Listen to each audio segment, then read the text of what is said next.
श्रीमद्भगवद्गीता प्रथम अध्याय सैन्य दर्शन योग। धृतराष्ट्र उवाच धर्मक्षेत्रे कुरुक्षेत्रे समवेताजुजुत्सवः मामकाः पाण्डवश्चैव किं कुर्वत् सञ्जय।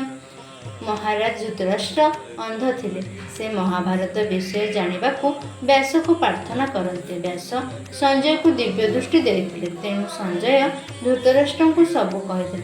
धृतराष्ट्र पचारिले कुरुक्षेत्र रे युद्ध हेब, से तो धर्मक्षेत्र। सेठाकु मोर कौरव सेना और पांडव सेना जाई कौन कले? कुरुक्षेत्र तो धर्मक्षेत्र, उभय होइले एकत्र। धर्म रे बाद हिंसा नहीं, तेणु संध्याय मोर होई। युद्ध रे हेले कि विरत, कियो बा धर्म युद्धे चित। देई युद्ध रे स्वर्ग इछि, कह संजय तेणु पुछि।